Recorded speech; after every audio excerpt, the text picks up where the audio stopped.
고등학교를 졸업하고 대학생 때 서울에 있는 어느 교회를 다녔는데 그 청년부 여름 수련회를 갔습니다. 다 같이 기도하는 통성으로 집회가 끝나 통성으로 기도하는데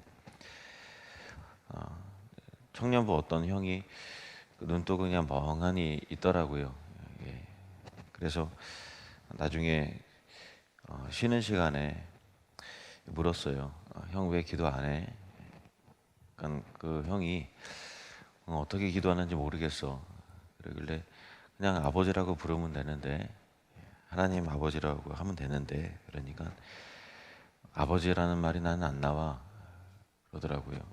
그래서 제가 그냥 부르면 되는 건데 하니까 나도 노력을 해봤는데 목구멍에서 하나님 아버지라는 말 자체가 아예 안 나와. 그래서 이상하다, 그냥 하면 되는데 하고서 저는 좀 그게 낯설기도 하고 좀 충격적이기도 했거든요. 왜냐하면 그 형이 초신자가 아니라 어려서부터 교회를 다니는 형이었고, 또 교회에서 여러 교사라든가 봉사를 많이 하는 형이었기 때문에 아버지라는, 하나님이 나의 아버지라는 말 자체가 목구멍에서 안 나온다는 것 자체가 저는 좀 되게 이상하게 느껴졌어요. 그래서 그 형과의 대화를 통해서 한 가지 그때 깨달았던 점은, 내가 아버지, 그리고 또 우리가 하나님을 나의 아버지라고 부를 수 있는 것이 나는 그냥 자연스럽게 되던 건데, 이게 누구에게나 자연스러운 게 아니고 이것도 참 은혜였구나라는 것을 깨닫게 됐습니다. 성경에서 구원을 다양한 방식으로 또 다양한 모습으로 설명하는데, 그중 한 가지가 하나님이 우리의 아버지시고 우리는 하나님의 자녀다라는 그런 것입니다.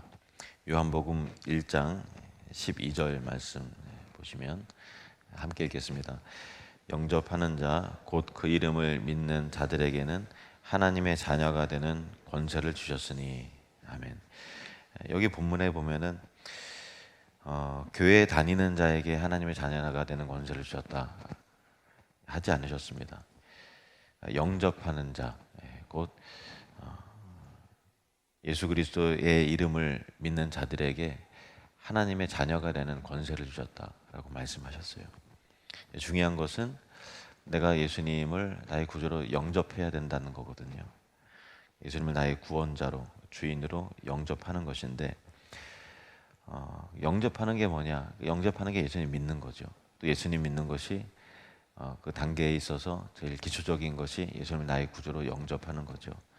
영접이, 그러면 영접이라는 것은 나의 마음과 입으로 고백하고 시인하는 게 굉장히 중요하거든요.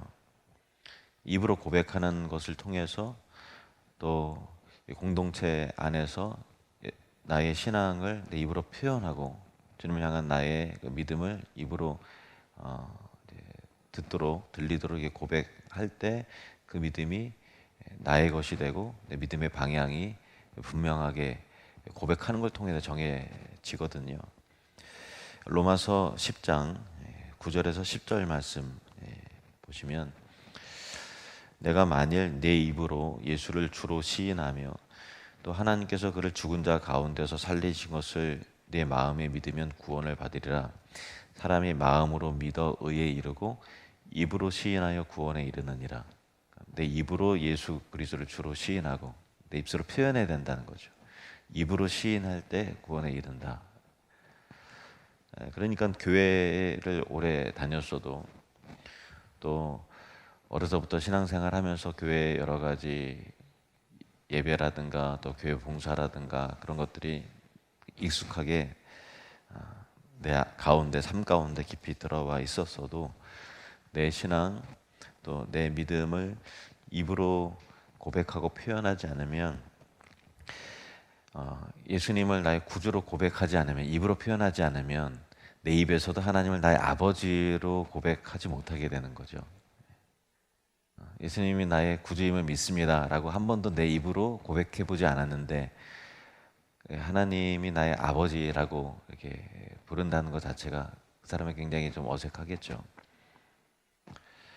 내가 입으로 내가 죄인됨을 고백하고 또 내가 예수님을 십자가의 은혜를 믿고 입술로 시인할 때 구원의 확신이 있는 것이지, 한 번도 고백하지 않았는데 구원의 확신이 있을 리가 없고, 구원의 확신이 없는데 하나님을 나의 아버지라 부를 수 없는 것입니다. 그래서 소위 전도지에 나오는 영접 기도문 있잖아요. 그것이 구원을 그 인스턴트처럼 가볍고 또 쉽게 가볍게 인식하게 하는 좀 부작용도 있지만은, 구원의 내용이 훨씬 더 깊이 있고 풍성하고 또 좀 인격적인 그런 부분이지만, 딱 읽고서 구원 받았습니다 하는 것이 너무나 좀 이렇게 이게 맞나 싶을 정도로 가볍게 느껴지기도 합니다만은, 한편으로는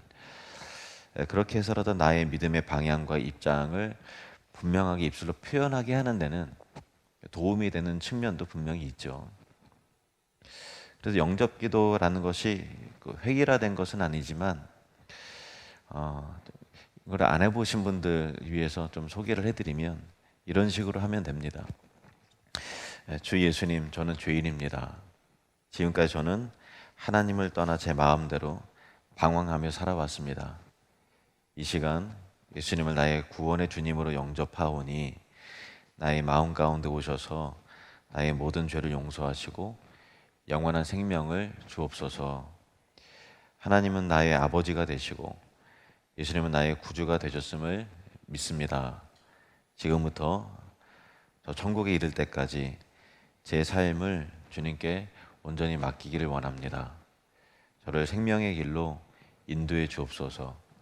예수님의 이름으로 기도합니다. 아멘.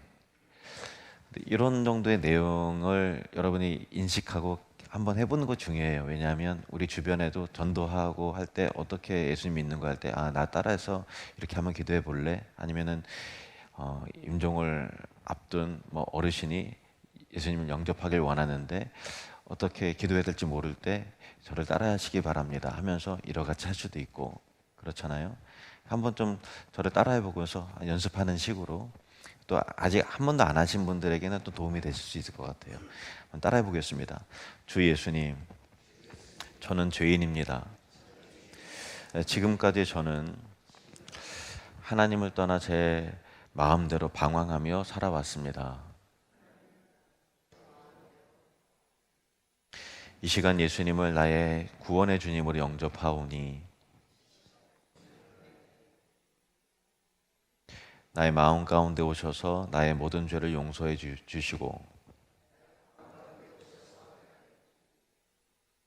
영원한 생명을 주옵소서. 하나님은 나의 아버지가 되시고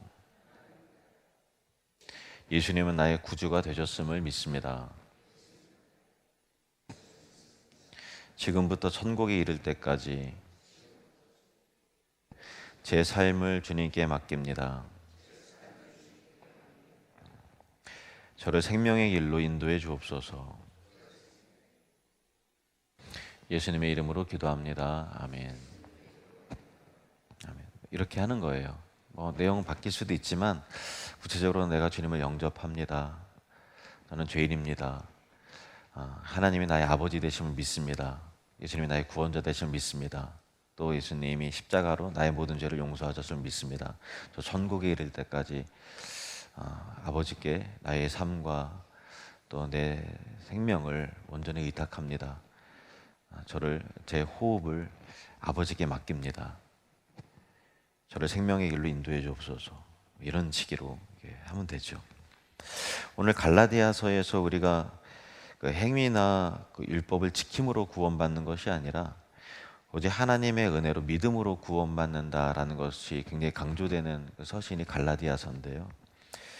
그 가운데서 우리가 읽은 그 본문 내용은 우리의 신분에 대해서 분명히 다음처럼 이렇게 말하고 있어요. 갈라디아서 4장 6절 말씀을 다시 한번 읽겠습니다. 시작.